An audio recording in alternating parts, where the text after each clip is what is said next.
رب السماوات والأرض وما بينهما العزيز الغفار وأشهد أن محمدا عبده ورسوله المصطفى المختار وصلى الله عليه وعلى آله وصحبه الأطهار الأخيار أما بعد.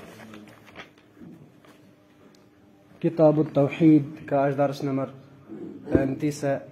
35.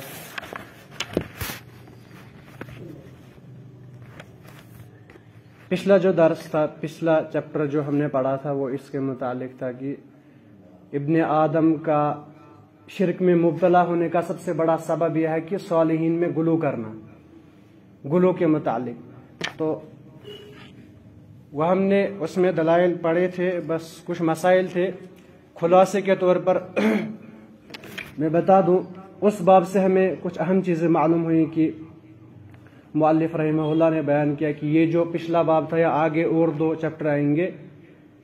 ان سے یہی چیز معلوم ہوتی کہ اسلام پہ کتنی غربت کی حالت گزری. یعنی انبیاء آئے، شریعتیں لے کر آئی، قرآن آیا، لیکن پھر بھی لوگوں میں کتنے لوگ ہیں جو خالص عبادت کرنے والے ہیں، جو موحد ہے صحیح طور پر. یعنی اسلام میں ہمیشہ اتنی چیزیں ہونے کے باوجود پھر بھی زیادہ تر لوگ باطل کو ہی اپناتے ہیں، اور وہی معلوم ہوتا ہے کہ کتنے لوگ شرک میں مبتلا ہوتے ہیں. اسی طرح سے یہ بھی چیز معلوم ہوئی کہ نوح علیہ السلام سے پہلے لوگ جو تھے تمام لوگ موحد ہوتے تھے، کوئی شرک نہیں کرتا تھا، سب ایک ہی دین پر تھے، لیکن حق اور باطل کو خلط ملط کرنے کی وجہ سے واضح طور پر کوئی حق باطل قبول نہیں کرتا، لیکن جب خلط ملط ہو جاتا ہے نا، ظاہری طور لگتا ہے کہ وہ اچھا کر رہا ہے،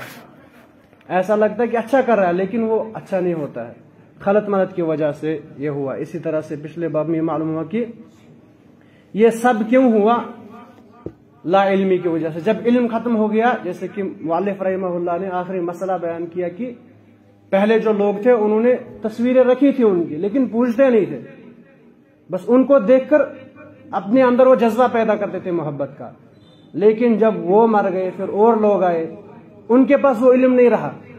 کہ یہ کیا تھے اصل میں، پھر ان کو پوچھنے لگے.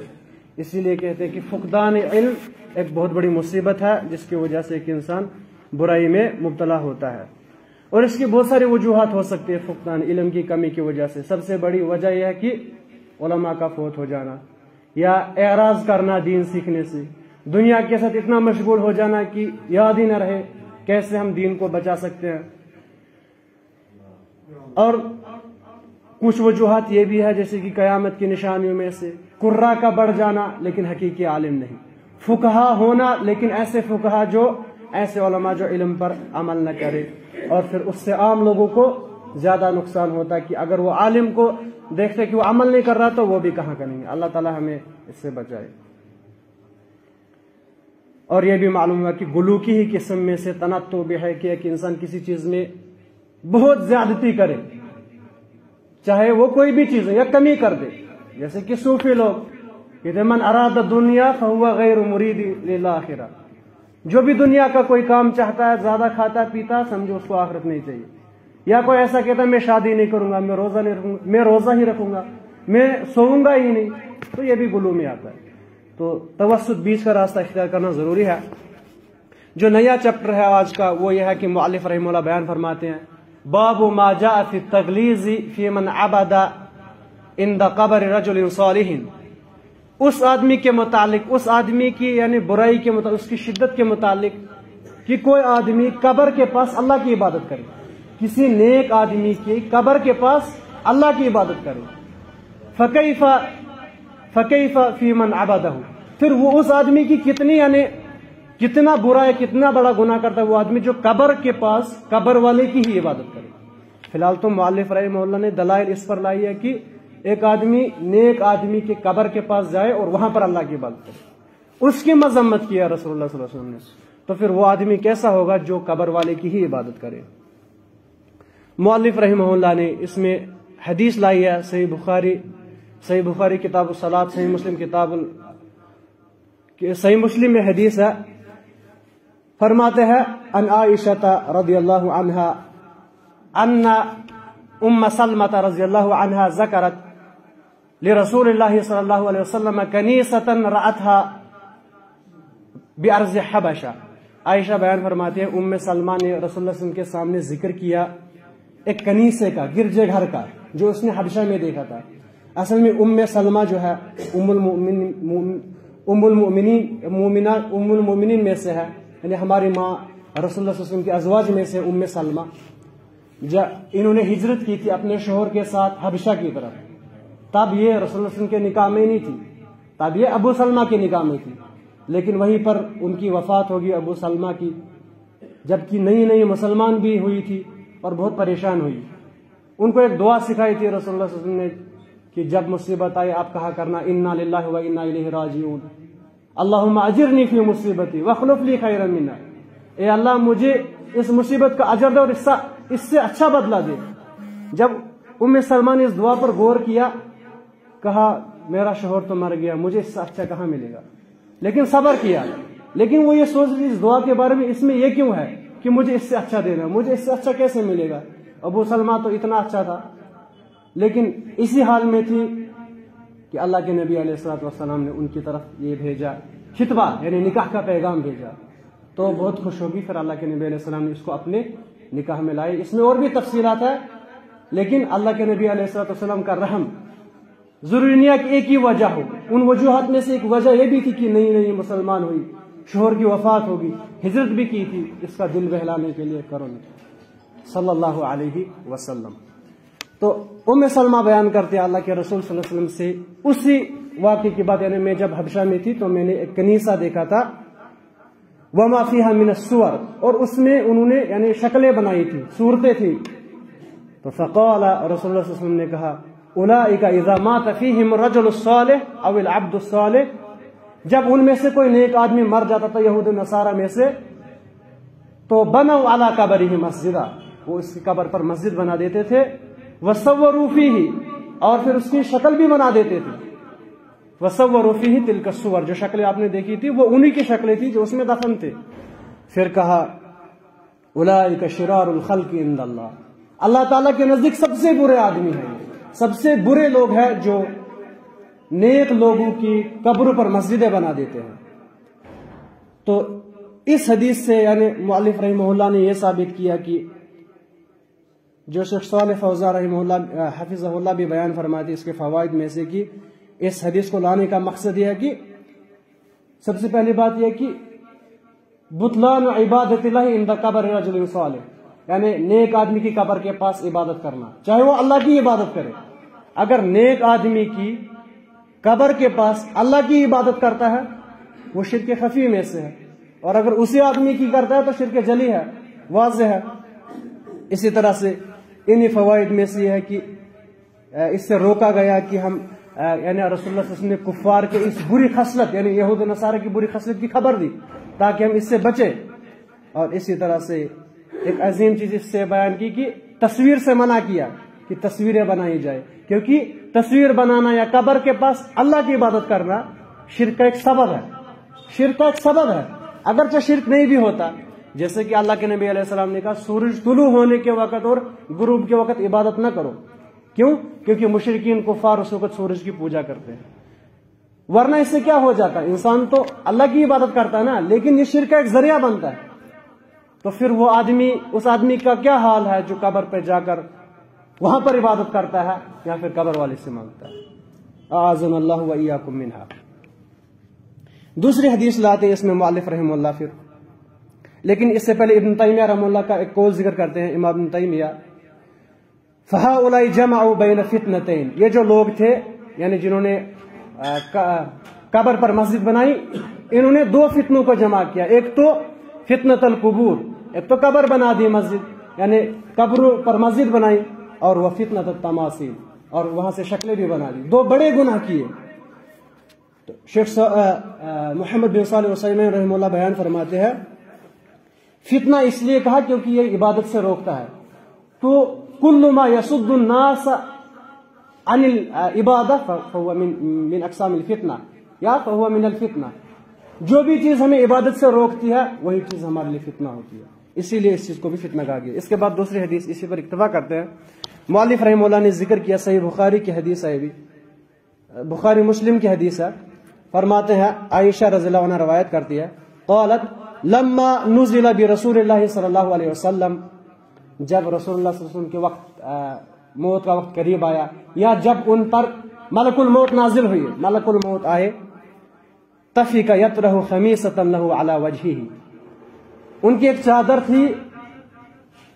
شدت کی وجہ سے، پسینے کی وجہ سے وہ اسے اپنے اوپر لپیٹ لیتے تھے چادر، فَإِذَا اغْتَمَّ بِهَا كَشَفَهَا، جب رسول اللہ صلی اللہ علیہ وسلم کا دم گھٹتا چادر کی وجہ سے پھر اسے ہٹا دیتے، فَقَالَ وَهُوَ كَذَلِكَ، اس حالت میں، حالت کیسی تھی؟ اللہ کے ہمارا کیا ہوتا ہے ایسی حالتوں میں؟ یعنی انسان قریب ہے مرنے کے، لیکن اللہ کے نبی علیہ السلام کہتے ہیں لعنت اللہ علی الیہود والنصارى اتخذوا قبور انبیائہم مساجد،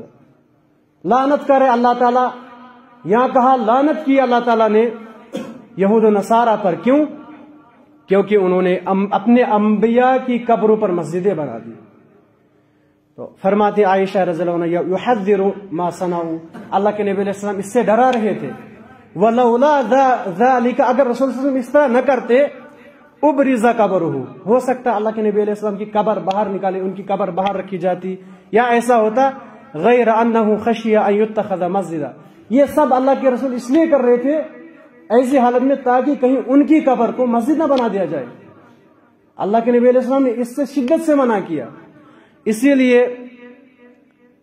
اس طرح سے اللہ کے نبی علیہ السلام نے منع کیا کہ انبیاء کی قبروں پر مسجد یا کسی بھی قبر پر مسجد بنائی جائے، یا اسے سجدہ گاہ بنایا جائے۔ امام قرطبی رحمہ اللہ بیان فرماتے ہیں لوگ جو تھے یا یہود و نصارہ، وہ ڈائریکٹ قبر والے کی عبادت نہیں کرتے تھے، ان کی تعظیم کے لیے ان کی طرف رخ کرتے تھے، عبادت اللہ کی کرتے تھے۔ تو اللہ کے نبی علیہ السلام نے یہود و نصارہ پر لعنت کی یا لعنت کی دعا کی، کیونکہ انہوں نے اس پر قبریں بنا دی تھی۔ اسی لیے شیخ صالح فوزان بیان فرماتے اس کے فائدے میں سے، کیونکہ یہ بھی ایک بڑے شرک کا ذریعہ بنتا ہے، اللہ کے نبی علیہ السلام نے اسی لیے اس میں شدت کی، اسی لیے اس میں سختی کی تاکہ لوگ اس سے بچے۔ اس کے بعد ایک اور حدیث ہے، سرسری اس کا ترجمہ کر لیتے ہیں۔ صحیح مسلم کی حدیث ہے، بیان فرماتے ہیں جندب بن عبداللہ سے روایت ہے، جندب بن عبداللہ ایک مشہور صحابی تھے، ان کی وفات بھی تقریباً 60 ہجری کے قریب ہوئی ہے۔ فرماتے ہیں سمعت النبی قبل ان یموت بخمس، میں نے اللہ کے نبی علیہ السلام سے سنا 5 دن پہلے تقریباً، یا 5 رات پہلے، 5 دن یا ایسے ہی 5 دن پہلے سنا، وہ یقول فرما رہے تھے انی ابرأ الی اللہ ان یکون لی منکم خلیلا، میں برات اختیار کرتا ہوں، یا میں یہ کہتا ہوں، یا میں اس سے بری ہوں کہ میں آپ میں سے کسی کو خلیل بناؤں۔ خلیل اصل میں محبت کی ایک قسم ہے، اور محبت کی سب سے یعنی عظیم قسم ہے، سب سے بڑی قسم ہے، یعنی جب انسان سب سے زیادہ محبت کرتا ہے، جب کسی کی محبت انسان کے اندر گھس جاتی ہے، اسے کہتے ہیں خلا۔ اللہ کے نبی نے کہا میں اس چیز سے برات اختیار کرتا ہوں کہ میں آپ کو خلیل بناؤں، آپ میں سے کسی کو، کیوں؟ فرمایا فإن اللہ قد اتخذنی خلیلا، کیونکہ اللہ نے مجھے خلیل بنا لیا ہے، کما اتخذ ابراہیم خلیلا، جیسے ابراہیم کو خلیل بنایا تھا۔ تو فرماتے ہیں امام قرطبی رحمہ اللہ اس لیے اللہ کے نبی علیہ السلام نے منع کیا کیونکہ اللہ کے نبی علیہ السلام اللہ تعالیٰ کی محبت میں کھو گئے تھے، یعنی اتنی محبت کرتے تھے، اب کسی یعنی کھلت کی جگہ کسی آدمی کے لیے نہیں تھی۔ عائشہ سے محبت کرتے تھے، مردوں میں کہا ابو بکر سے محبت کرتا ہوں، صحابہ سے محبت کرتا ہوں، لیکن کھلت اللہ تعالیٰ کے ساتھ، کیونکہ یہ محبت کا وہ درجہ ہے جو سب سے اونچا درجہ ہے۔ اسی لیے اللہ تعالیٰ نے حالانکہ بیان بھی کیا ان اللہ یحب التوابین ویحب المتطہرین، اللہ تعالیٰ محبت کرتا ہے مومنوں سے، لیکن خلیل صرف 2 کو بنایا ہے، کھلت 2 کے ساتھ ہے، ایک ابراہیم علیہ السلام اور محمد علیہ السلام۔ تو یہ محبت کا سب سے اونچا درجہ ہے جو اللہ کے نبی علیہ السلام یعنی اسی لیے بیان فرماتے ہیں ابن عثیمین رحمہ اللہ، بعض لوگ کہتے ہیں ابراہیم خلیل اللہ و محمد حبیب اللہ، ابراہیم خلیل اللہ اور محمد حبیب اللہ۔ محمد حبیب اللہ ہے لیکن آپ خاص کر رہے ہیں، محمد بھی خلیل اللہ ہے کیونکہ خلیل محبت سے زیادہ ہے۔ اسی لیے تو اللہ کے نبی علیہ السلام نے حدیث میں یہی کہا میں آپ کو خلیل نہیں بناؤں گا کیونکہ اللہ نے مجھے خلیل بنایا۔ پھر لیکن کہا وَلَوْ كُنْتُ مُتَّخِذًا مِّنْ أُمَّتِي خَلِيلًا، اگر میں اپنی امت میں سے کسی کو خلیل بناتا بھی لَاتَّخَذْتُ أَبَا بَكْرٍ خَلِيلًا، تو میں ابو بکر صدیق کو خلیل بناتا۔ تو یہاں سے ابو بکر صدیق کی بھی فضیلت واضح ہوئی لیکن خلیل بنایا نہیں، لیکن کہا اگر میں بناتا بھی تو ابو بکر کو خلیل بناتا۔ پھر فرمایا الا وان من کان قبلکم، خبردار آپ سے پہلے جو لوگ آئے، کانوا یتخذون قبور انبیائہم مساجد، وہ اپنے انبیاء کی قبروں کو مسجد بناتے تھے۔ الا فلا تتخذوا القبور مساجد، خبردار تم لوگ ایسا نہ کرنا کہ قبروں کو مسجد بناؤ۔ فانی انہاکم عن ذلک، اس نے 2 بار منع کیا، بولا میں آپ کو منع کرتا ہوں اس سے۔ تو یہ ایک بہت بڑا ذریعہ بنا شرک کا، اس میں اور بھی تشریح ہے، آگے ہم اور بھی انشاءاللہ دوسرے درس میں دیکھیں گے۔ لیکن بعض لوگوں کا یہ اشکال ہوتا ہے کہ اللہ کے نبی علیہ السلام کی قبر تو خود مسجد میں ہے، لیکن اللہ کے نبی علیہ السلام جو مسجد ہے وہ قبر پر نہیں بنی تھی، بلکہ پہلے سے ہی وہاں پر مسجد تھی۔ ایک تو یہ چیز ہے، دوسرا یہ ہے کہ ایک سب سے بڑی حکمت اس میں یہی کہ اندر رکھی قبر تاکہ باہر لوگ فتنے میں نہ مبتلا ہو جائے۔ اور پھر صحابہ نے اس پہ دیواریں اونچی کر دی، اور بعد میں بھی ان دیواروں کو یعنی وہ شیپ دی گئی کہ انسان اس کی طرف رخ بھی نہیں کر سکتا ہے۔ اور دوسری وجہ یہ بھی ہے کہ وہ جو اللہ کے نبی علیہ السلام کی قبر ہے وہ ایک خاص حجرے میں ہے، وہ مسجد نہیں بلکہ مسجد کے اندر ایک حجرہ ہے، وہ ایک خاص حجرے میں ہے۔ تو بہرحال اس میں اگر مزید اور بھی تفصیل ہوگی، اس میں ایک اور حدیث ہے، اس حدیث کے متعلق ابن تیمیہ رحمہ اللہ کی بھی کچھ قول ہے، اسے ہم کل دیکھتے ہیں۔ اللہ تعالیٰ سے دعا کہ اللہ تعالیٰ حق کہنے، اس پر عمل کرنے کی توفیق دے۔ سبحانک اللہم و بحمدک، اشہد ان لا الہ الا انت، استغفرک و اتوب الیک۔